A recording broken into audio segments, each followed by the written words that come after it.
make an informed and an empowered choice if and when the time do come in their life where they feel that they need that sort of an help.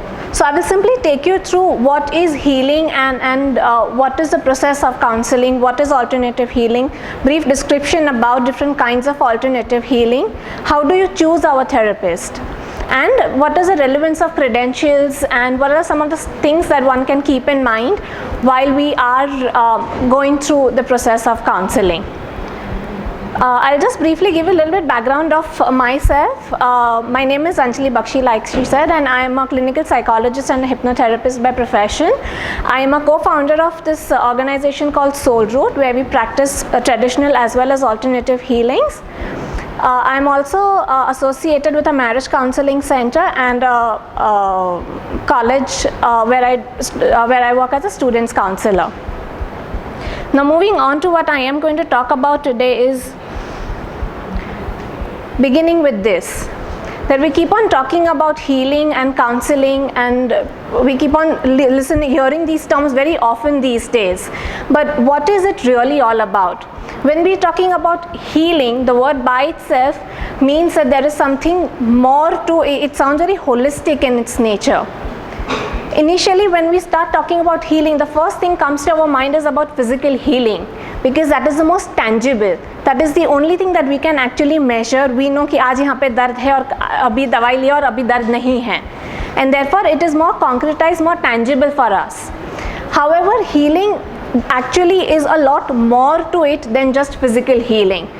The physical pain that we experience is primarily a knocking on the door, that there is something wrong somewhere, you need to pay attention to it. And the whole idea that if it was only about physical problems or physical ailment, then it should not keep on recurring. The fact that a lot of our pains and aches keep on reoccurring again and again despite medications is one of very important indication that there has to be something more to it than that. And if it was just about biology or it was just about a biomedical viewpoint, then each kind of combination of organisms should react to same stress in the similar way. But the fact is that there is always a difference between how one person experiences pain and another, between two people. That is another indication that healing goes a little more beyond the physical aspect of it or a physical illness. And therefore the next point that I have mentioned here is about the next more tangible thing, which is cognition, thoughts, something that we are aware of. Right now the fact that I am talking and you are listening, we can figure out यहाँ पे कितने लोग बैठे हैं. All that are part of our cognitive process. I like the way she is talking, I don't like the way she is sitting, are all our observations that we are making at our cognitive level. And all this is the next level of intervention which is required. So healing, like I mentioned, the first and most obvious is the physical ailments. The next is our cognitive. हम किसी के साथ बात करते हैं और बुरा लग जाता है, and when we are angry, usually हमें one of the most common examples that one can relate to is आपको headache कभी होता है? When we are upset about something, when we are stressed, when we are extremely tired. और ये tiredness आती कहाँ से है? ये stress आता कहाँ से है? Because I fought with somebody or I have too much work to do but I have not been able to finish it in the given time, and that is what is causing me the stress. And that is the role of cognition or thoughts that is played in our lives, which eventually results in a physical ailment. So physical ailment by itself is not so much of a disturbance as its linkage that we will see slowly. So the next level is of cognitive, and the most deepest point of healing is a spiritual healing, which basically means that all of us go beyond our bodies, and we hear, there is a very common saying if people are interested in spirituality, that we souls having a human experience. So our healing goes beyond the needs of cognition and physical ailment. The healing happens at a spiritual level, at a soul level, or at a very deeply emotional level, or energy level, at the level of energy. To quickly recap,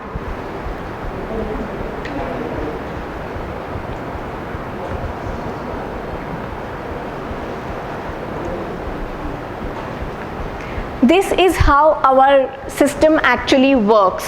When I'm talking about, all of us are primarily, when I'm talking about holistic healing, I am talking about the very simple fact that all of us are beings of energy vibrations, and all of our thoughts have vibration of its own, and every time we have a thought in our mind, it automatically gives rise to an emotion.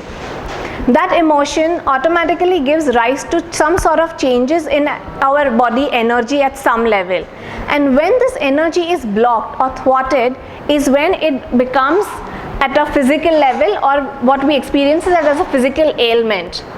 To have a quick experience of this, I would request all of you to simply close your eyes for a minute. You can put your feet flat on the ground and close your eyes and go back to a memory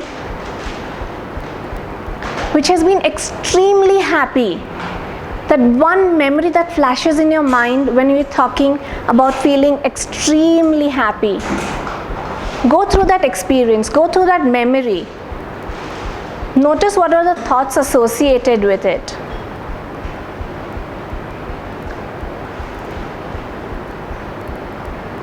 Once you realize, once you've noticed your thoughts, slowly move on and notice what are the other emotions associated with that memory. The list of emotions will simply be there for you to know.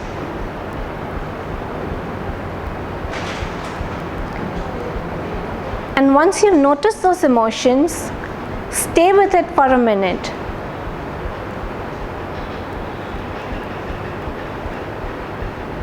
And as you slowly acknowledge all of these emotions, scan your body.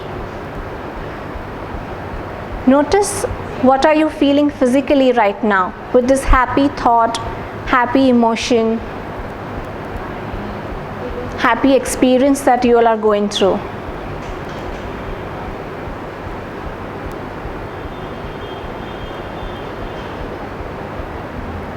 And now,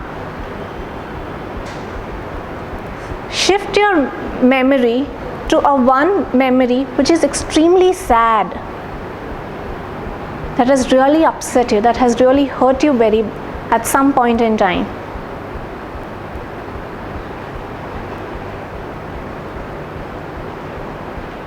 What are the thoughts associated with it? Take notice of that.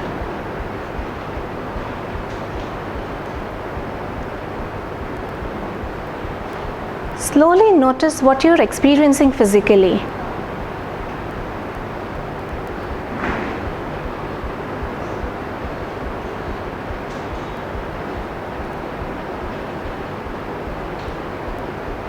And notice the contrast between your experience of earlier memory, happy memory, and this one.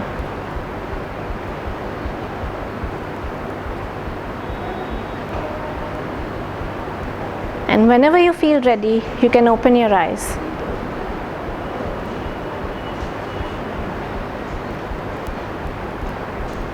Did anybody feel any kind of shift, change between the two memories? What was it? Earlier it was warm, exciting. Sort of a warm calm. This is sort of exhausting. Right. Frustrating. A difference. Drastic difference. Exactly.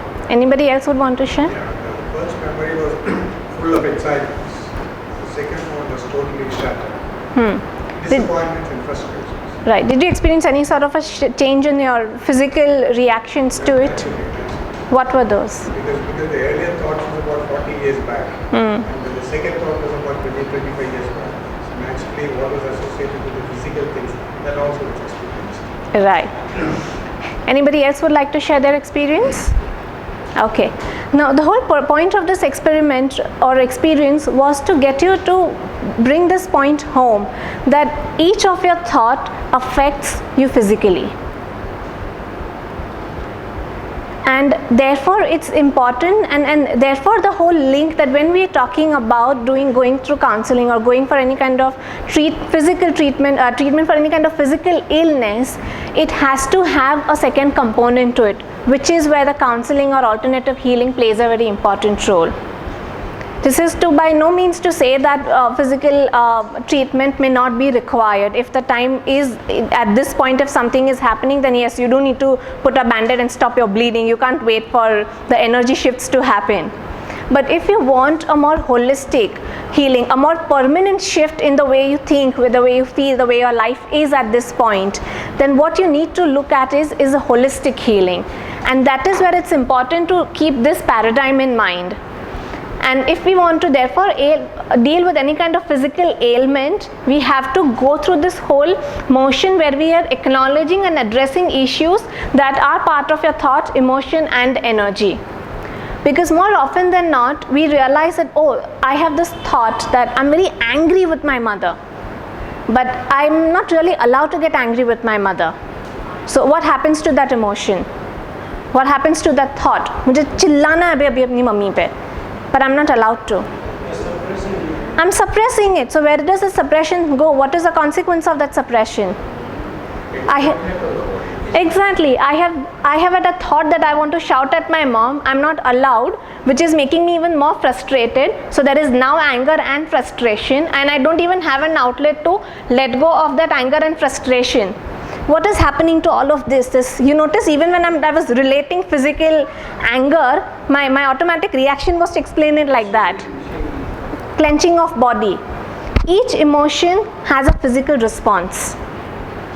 And therefore each emotion that is suppressed, that is not allowed, remains stored in this form of an energy. If I was not allowed, and if I was not allowed to do this, and if I just had to stand here and talk, if I was not allowed to move around during this talk and just stand here, my tone probably would also start getting affected. All of you will fall asleep, and so will I at some point in time. Simple examples, but very important when we are looking at understanding the process of healing. Therefore, this is a very important paradigm to keep in mind while we are talking about healing. This is what I'm going to throw light on today, because what I basically want to do is give information and empower all of you to understand what is the process of counseling. So like I said, that the reason why counseling is important, because almost all of our problems begin at our thought level, and counseling is one mode of intervention which is more prevalent, which is more accepted here than the form of other alternative healings, about which I will be talking about little later. To start with counseling, now there are again different terms used here. I've written here counseling / psychotherapy. Now there is a difference of degree between what is counseling and what is psychotherapy.